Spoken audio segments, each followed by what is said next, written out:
Let's get started. Time now is 9:32. Welcome everyone to April. Version. Reading here, and Castle here, Jeremy Salt here, Fire Here. the Priest, Jason Keating here, Nolan Skipper here, Mark Cornell here. Let the record show that we are missing, and legislative minutes. Let the record show that we're missing legislator Gilmore and Johnson. Going with us, we have Matt Ryder from ECC, and this addition to the Erie County team, Julia. Welcome. We do have a forum in the room. So moving on to our agenda, folks have had the opportunity to go through your meeting minutes from the March board meeting. Any questions, corrections that we see? Hearing none, I'll take a motion to approve the minutes. Motion by Mike Breeden. Second. I'll second. Again, Mark Fire. All in favor? Aye. Any opposed? Any abstentions? Motion carried. Just like to acknowledge the great work of Melissa and team put together the event that we had earlier in the week. I think despite the weather, I think it was great. Certainly the elected officials were impressed, and also the executive was in good spirits. That's fun.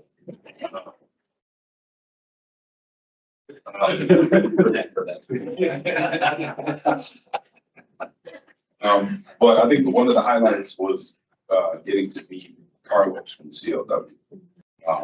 Certainly great to put a face to a name, just learn his story, how he got into the business, his passion for what he does. I think it was just important just to see more of him.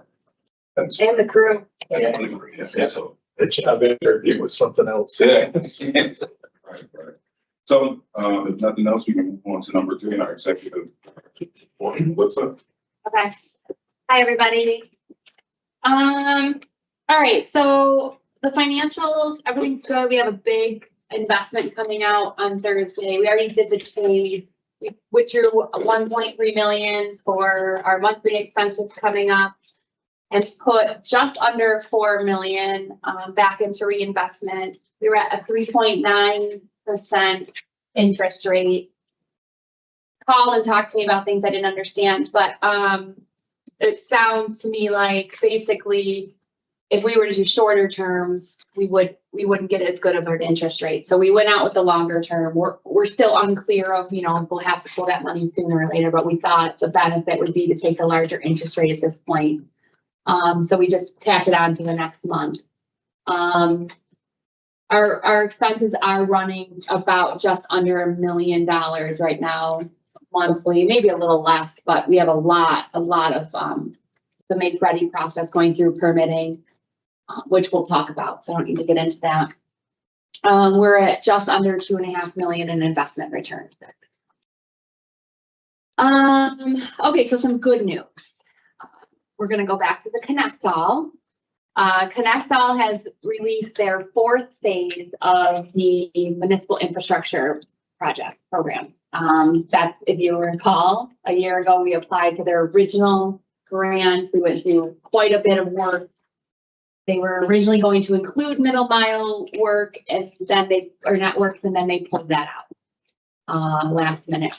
We've all talked about why we think that happened. It is what it is. So now in their 4th round, they are including middle mile networks. And what some of the things that they're including were in our original grant request. An example of that is connecting to community anchor institutes.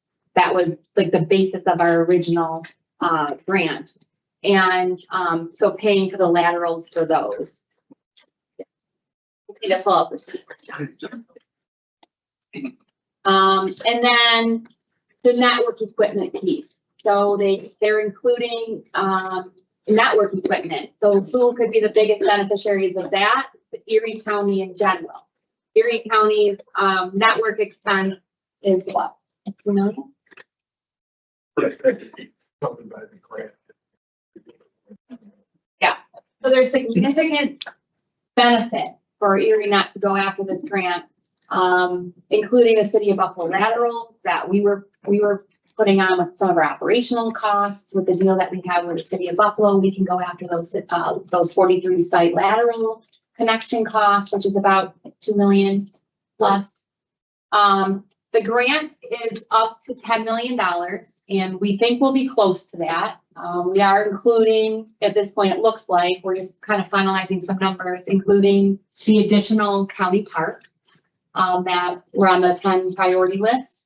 The Ag Center, the County Ag Center, I mean, just ones that we couldn't afford to do without the grant, but wanted to have those connected. We can now put those back in. Connection down from here coming to our highway garage down to West. Yep, we're including that in there, as well as looking at the Angola piece because they just got the New York Forward grant as well. And so that's the economic development piece. It's coming at a good time. We've asked several questions to the Connect All office. All of the answers have come back yes. So we're, knock on wood, everybody, but we're not expecting the pullback like we received in the first round. It really honestly looks like the grant is a portion of what we submitted from our original. And I think that it was kind of glaring, like if you look at the map of where MIP has awarded, Connect All has awarded, Western New York is blank. And I think that became extremely obvious. And we've put in a lot of words to people around the state that, they weren't including middle mile. And so it looked like they listened, which is really great. This month, which I didn't put in here, I should have. I also am participating in. It's called the New York State Middle. I can't remember. It's like a New York State Middle Mile Network Council, and STN started it, and we did our inaugural meeting this month. And it's where we have an opportunity to speak with all of the middle mile networks within New York State. And the first meeting ran long. It was very beneficial. There's a lot of the same and similar issues that they're having with make ready, delay, utility delay. A lot of them have been granted awards, so they talked a little bit about those problems they're having with that. And we can kind of work together with New York State to, bunch together. Can't really do lobbying, but can at least talk about what some of our needs are as a group. So anyway, that's the good news on the Connect All grant. It's due April 25th. We did not have a lot of time. I think it came out maybe April 1st or slightly a few days before that. We have reached out to the electeds that, those are their areas and asked for support letters. Those have all gone out. ECC doing a tremendous job in putting together the grant bulk piece of it. And, getting the estimates of the cost. They really don't give us a lot of time. We anticipate that the award will be announced at the end of May. I think it was like May 23rd. May 23rd. So we'll already have had our meeting, right? I don't know when our next meeting is. But hopefully we get that and we can move. One of the big questions that the council has is making sure that Connect All can draw down the money from the treasury.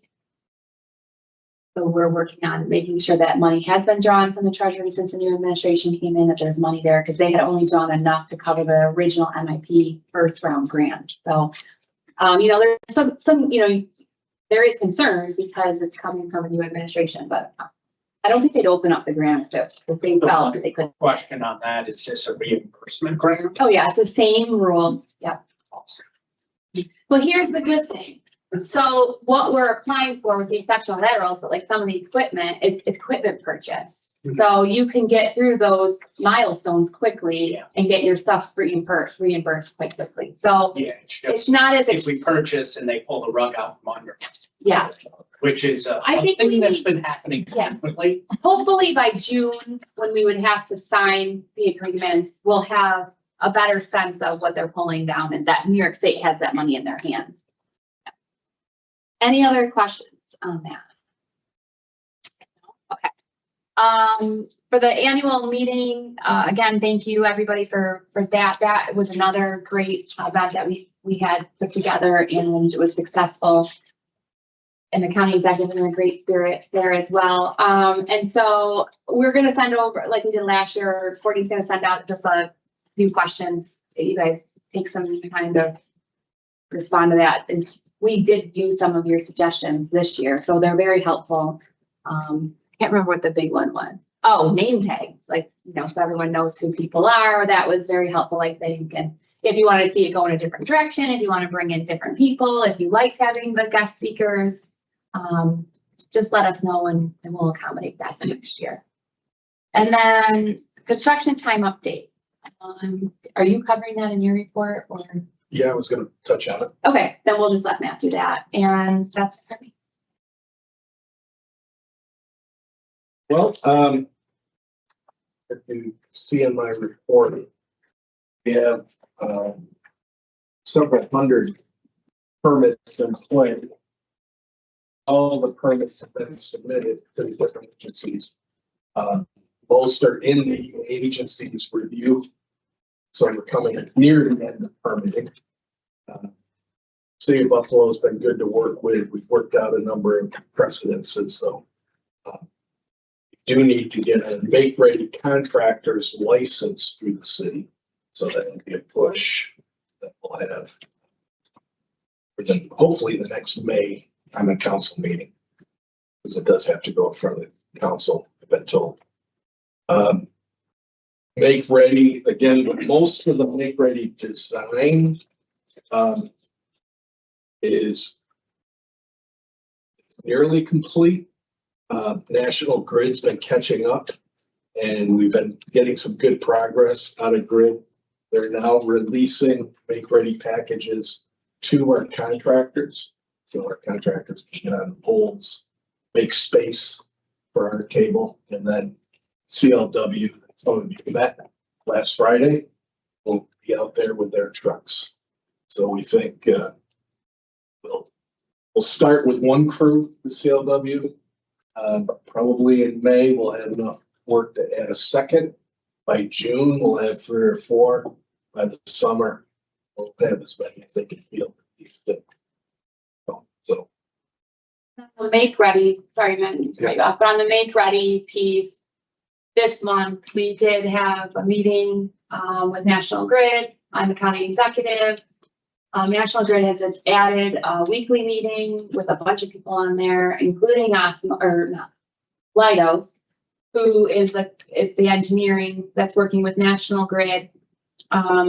Both have stated several times that ErieNet is now the top priority project for both of these, parts, and we can tell that's happening.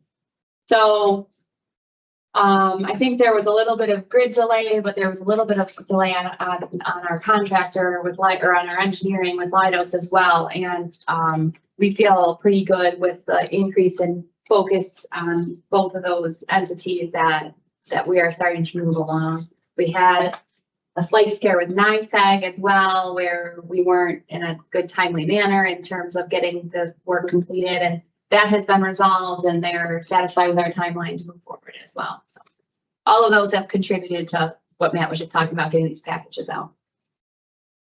Sort of broke up the log jam that, we've been talking about it for almost a year, right? And it seemed like, an immovable object, an unstoppable force scenario to some degree, where we knew that there are issues with, some of the poles, and it was pointing fingers of whose issue to fix. So I guess what was the solution that ended up being arrived at that's now making? Political pressure. Okay. political pressure, and also we had significant disruption due to the storms on the East Coast that drew away from the Make Ready crews, and then we hit the holidays, and then we hit winter. So all of that jammed up. But really, yeah, it has been a lot of extra pressure put on by both the county and Melissa, our engineers. We pressed our engineers to turn around their work faster. So it's just a lot of bird dogging. So in instances where there's some, work that had to be done, right? And it was due to some error from one of the other, attachments, does that mean is Grid eating those costs? And they're doing those repairs, or are we doing those No. repairs? There's a mix. Mix. It sounded like that on the meeting Yeah. yesterday. We had one of our engineers, Lidos, they were just short-staffed. And they were overextended and they had to finish the contract work. And now they've put probably twice as many people. I think it's about the violation poles though. The violation polls have been sorting itself out. Our engineers, ECC engineers, have been out on several different route tours to look at how we can dip underground and avoid one or two bad poles and come back up again. Especially the poles that are gonna cost us $40,000-$50,000. Dip underground for 8,000 or 9,000 and not paying 40. Well, it has to be permitted by the city. The city, so once we get the make-ready packages out from the utilities, now we roll our contractors and they have trucks on the street. And so the city wants a permit for that work. And then and it's the same permit for both our make-ready contractor and then CLW to follow. But it's, basically a work permit Is it per pole, per segment. per segment? Okay. Right. Okay. And so we try to group poles along a highway or along a street, and like 3 or 4 mile segment, and that permit will cover that segment. And that's why some of these DOT permits were holding up several of our make-ready packages, because we group those make-ready packages along a segment of street or road. And until that permit gets approved, we can't hit any of the poles.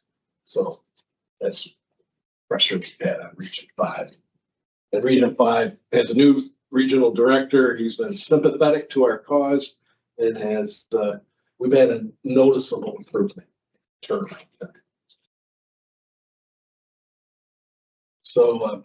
So upcoming construction, if you recall, we ordered what I call a ribbon cable. It's a high capacity cable that arrives on May 31st. And so we'll go into earnest with our downtown underground construction, connecting 45 Elm Street, the Central Police Building, back to Rath, over across the street to 350 Main. We'll be pulling through Michigan and down Myrtle, as well as out Franklin Street. That is that north and east. So quite a bit being released in June for that. And then CLW, wherever they can, they're moving telecom cables up or down to make room for us. And then they're going to install our messenger cable. That's a 3/8 inch stranded steel cable that we latch the fiber to. But with fiber, you want one long continuous run. You don't want to cut that fiber because every cut adds signal loss. But with the strand, we can have, CLW hit 20 poles here and a dozen poles there. They can hopscotch around, and that's still keeping them productive, keeping their crew moving forward, while we wait for the rest of the make-ready permitting here. So I won't say we'll be 100% built by the end of the year, but we'll be substantially complete. We'll have ends of the network that we're still trying to get to first quarter of 26, but we wanted to get to the county facilities, public safety facilities before the Verizon contract renewed, but that's an October date, and I can't in good faith tell you we'll hit all 71 of them. So Mr. Breeden is wrestling with that with Verizon, on how we can extend that out. And we're at the work of migration plan out to, and one way it gives us the extra time, so we're not standing on our heads, so we don't have to rush or make mistakes, but it is an extra track. We're gonna do our best to make sure the costs don't overlap. There's things we could do with this MIP grant to get the network equipment paid for, staged and ready to go. Then we'll cut over as Mike's team is ready to take service. So that's where we're at. There's a board resolution we'll talk about in a bit, where we're gonna do a change order to CLW's contract to move the telecom cables. Our make-ready contractors are moving the electrical. They're doing the electrical work on its poles. Verizon and Spectrum insist on using their own contractors, their own cables. Every cable owner has that option. The smaller cable owners like Crown, Greenlight, and I forget the third one, First Light. They would prefer that ErieNet move that cable. So CLW is the right contractor to do that. They're out there putting the messenger strand up so they can easily move cables up or down while they're already there. And so that wasn't in their original contract. And we estimate, and we think we're a little conservatively high at $195,000. This was work we would have paid to the cable contractor. Their moves run about $300 to $385 per cable move. CLW's doing it on average at 130. So they're going to do it for less money and they're going to do it faster. So it's pretty straightforward decision in my mind, hopefully as well as you. We're utilizing the emergency procurement fees. The reason is time, but also that we feel very comfortable that we were able to secure the other quotes that were significantly higher. But the real reason is that they can deploy this work as they're doing their other work, and we can get it done. And instead of doing a 30 to 60 day RFP process, probably to come in at a much higher rate anyway. Bob and Andrew took an immense amount of time to make sure that we were within that emergency policy piece for our procurement policy. That will be for you to consider during our resolution time. So on the sales side of things, as Melissa mentioned, there's the MIP grant, which is our focus for the next 2 weeks. But I'm also in contact still with the University of Buffalo. They had a very aggressive need for fiber, and they couldn't get it quick enough. But when I asked them to sign the IRU agreement, they said, well, we're unsure of, I think with the new administration, they were unsure of whether their funding's secure or not. So they didn't say that they don't need it. It's just they can't sign an agreement until they're more confident on the funding sources. So I'm staying in touch with them. There's some smaller builds that I think they may want to do no matter what. So we're not giving up on UB, but they may need a little more time. City of Buffalo, we settled the telecom licensing for ErieNet to be a provider within the City of Buffalo. Now we want to get the City of Buffalo to sign the agreement for us to bring ErieNet fiber to it's either 44 or 45 city sites. And that's why they waived the telecom charges, is because ErieNet was willing to do that. Those and hopefully we can also sweeten that proposal by covering the network equipment to connect to that. Stay tuned on that.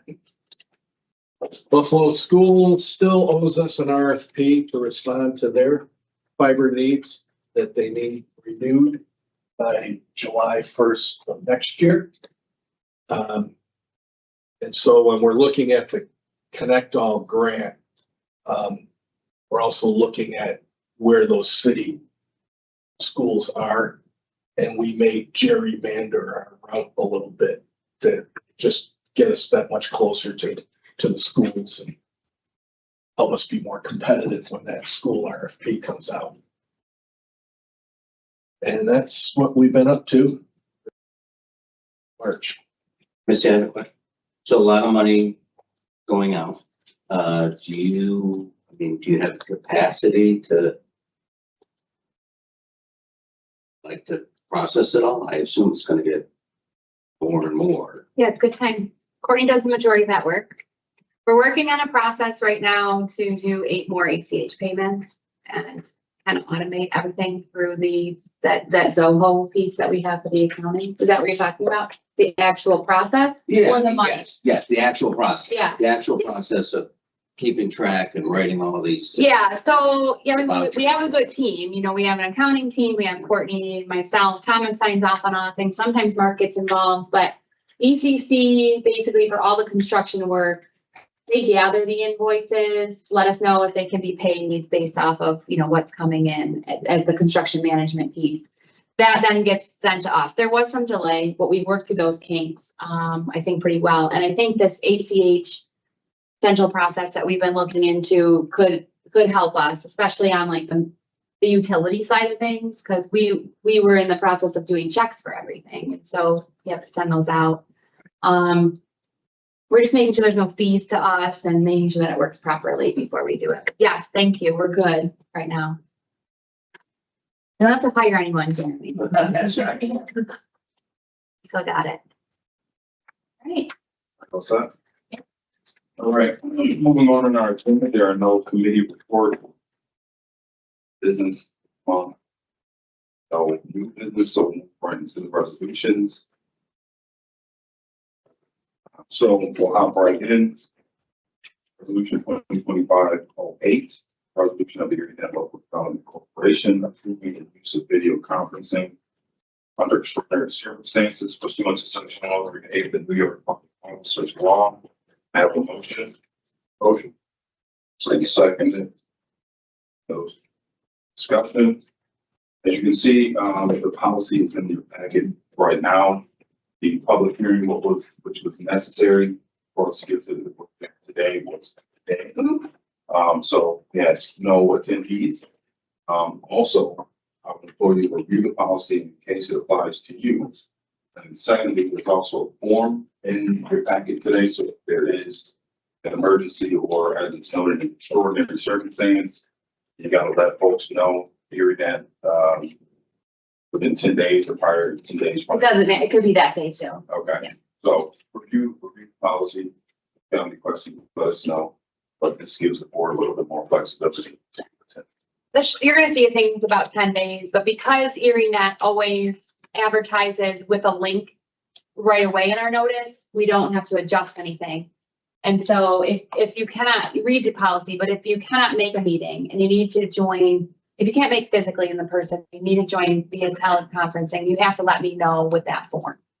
And then I have to do stuff. So I'll read what my part is again. But as Thomas said, no one came this morning. We're all set. And everything I said to you last time when I thought we were passing it in March still came. Nice. So any more questions, concerns? Just if you can clarify the purpose of this policy, just for everyone who may not remember, what this allows folks to do versus not allows. Okay, so basically, you can join via teleconferencing for the reasons that are laid out. They do have to be extraordinary circumstances, which include if you're ill or if you have a family member that's ill, and you can participate and be a voting member. You don't count towards quorum, so we still have to have enough physical members here. But it allows you to participate not only in the actual meeting, but if we were to go into executive or anything like that. Before you couldn't. So if you recall, if you have ever had to do that, you're allowed to be on the meeting, via video conference, but you could not participate in the voting. So basically the changes that you can now, as long as you fill out the form and notify me proper timing, that's all that we need to do. Yep. So we had a motion by Mike Reed, second by John Mills, all in favor? Aye. Abstentions? Opposed? Carries. Right, moving on to resolution 2025-09. Resolution of the Minnesota Development Corporation, one authorizing the executive director to make procurements of goods and services on behalf of the corporation in the amount of $5,000. That's two, ratifying and confirming the execution of that certain letter of engagement for appraisal services by between Manager Pigeon Magyar Inc. and the corporation in an amount not to exceed $4,500. May I have a motion? Motion. Second. So basically, oh, sorry. So basically, we have to have an appraisal done on our fiber. And that's part of the law. And so Bob went out and secured at the Eminger's firm to do the appraisal. We'll have to submit that at some point in one of our reports. And they were able to do it under the 5,000, which was good. It's kind of a unique piece because you don't appraise fiber a lot. There's not a lot of firms that can even do a fiber appraisal. But we do, it is required. And so that's basically. Does it need to be like on site in the locations? No, they can do it based off of the estimated value and the locations on our AMCs. When do they do that? I mean. I think they're do they doing, wait until we get the fiber up. no, I don't think they need to. I think, a really good question for Bob. I don't know the answer. I asked that and they don't have to wait until it's up because we have to have the appraisal done on what we're proposing first, I so. suppose as long as they know the route of it, they can do the. And there'll be some adjustments, like for example, like something I should ask Bob, like we had an issue with Williamsville Village Mayor who didn't want us to, well, first of all, National Grid is pulling some poles and they're gonna go underground, but their underground construction is not until like 18 months from now. And so we had to find an alternate route for this particular section. Village Mayor of Williamsville is not interested in allowing us to go under their parks because we couldn't pay them a benefit of that. So we went back out to see what the cost implications would be for that. We actually found a cost savings of around $100,000 to reroute up a different road. So there'll be little examples of that, but I think, I believe Bob said that the appraisal will happen through various stages of this and that will be noted in that section. It's the appraisal because the fiber is going to be valued differently depending on its location. Or is it, we know what the value of the fiber is. We bought the fiber a couple of years ago. So to me, is it because we're depreciating it or is it because fiber installed in Winsville's costs more or worth more than fiber installed in Boston? I'm not 100% sure. Can I answer that? The largest value is actually the heating pole, but I can't answer that question, Dan. We could ask, but it's required by law. And he has challenged it in similar circumstances with LDCs in the past and has lost every time. So he's not going to challenge the requirements of the appraisal. We're just going to do it and then turn that in and check that off our box. But I can't answer that question. Is it something where, obviously after we engage with the firm, they might come to one of our board meetings, kind of give us a little tutorial or explanation. I think it's a good idea. Yeah, okay. Yep. I'll let them know that. And state law Could be. about taxing. Yeah, the lines. Oh, yeah. I think it has something to do with the RPTA as well, which hopefully we don't even need to worry about. Right, so we don't need to worry about the appraisal. Terms have been changed. I had a conversation with Chris Mayer on that legislation. He said that probably being aware of it as being challenged. What's being challenged? Because she vetoed. I think that's being challenged. Well, it's all part of what we're going. Yeah.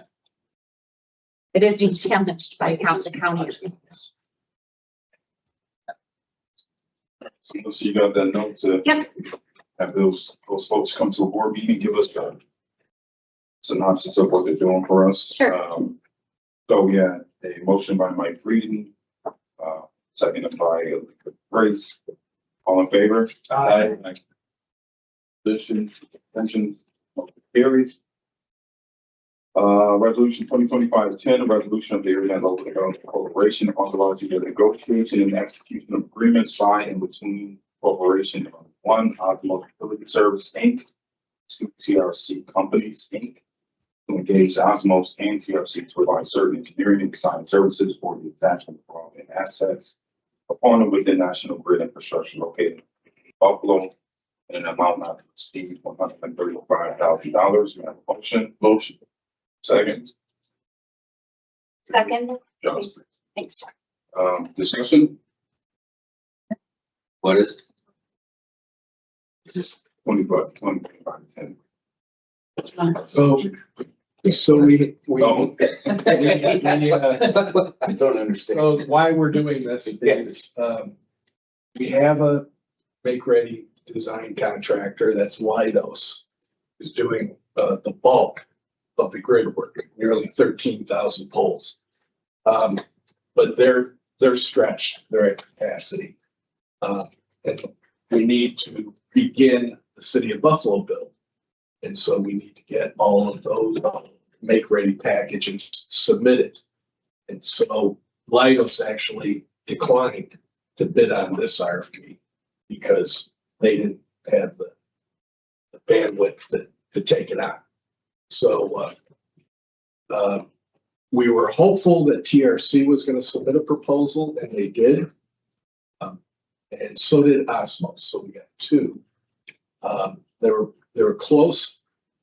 If you apply our estimated quantities, Osmos is probably a little less, but the way I look at it is we want to submit as many applications as fast as we can. So we'll probably end up giving roughly half to each. And I think we learned our lesson with Leidos that it's better to have a few on contracts than just one who's potentially not able to get the work complete. it's analogous to the make-ready contractors. 5 or 6 of those to keep up. Why is this just for the city of Buffalo? So that's really what we have left. That is already been taken care of. Got a nice city. Grid faults. Now, 2 years from now, there's a new customer and we got to build 3 miles of fiber. We'll need a make-ready contractor. And then pick one of these, put them on some sort of 5-year term agreement or something.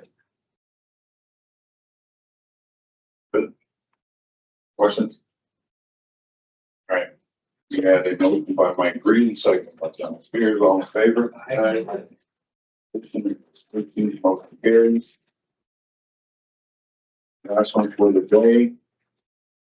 Resolution 2025-11, resolution of the corporation authorizing the negotiation of PLW and the corporation to provide certain additional make-ready construction services for certain third-party attachments located within certain infrastructure owned by state electric gas board, NICEAG, grid, not to exceed $194,850. Can I have a motion? Second. Thanks. So, I know, Matt, you discussed this in your report. You have any questions? Yeah, we kind of explained it. If you look, there's a board memo of, that myself and Matt produced and with the help of the attorneys as well. And basically just stating the process that we went through, showing the difference in cost, showing that we did our due diligence, at least on the quote piece, and that CLW is significantly less. But the most important piece is that the timing, that when they're out there working on our first initial sections, they'll be able to do these moves much quicker. And so we're recommending to, to go with the exception of our procurement policy and the emergency side of things and move forward with awarding it to CLW. Questions? All in favor? All the conditions, motion carries. Our next board meeting is May 20th, 25 at, same by normal time. Yeah, Norm. Yeah, this cuts into my coffee. I was gonna say, how do you guys like the morning meeting though? No, it's like. Huh? But it's a lot more fun. I am a lot. Well, I appreciate the accommodation. I am leaving for Hilton Head after the meeting. So my family is appreciative of that. We can open a room. Yeah, see, morning is for Yeah. coffee. Why? So with that, 5:20, same time, same place. That world Motion to adjourn here. from stranger. Motion, seconded by Dan Castle. Favor. Dan wants to stay longer. Yeah. No, no. That's wait for the call.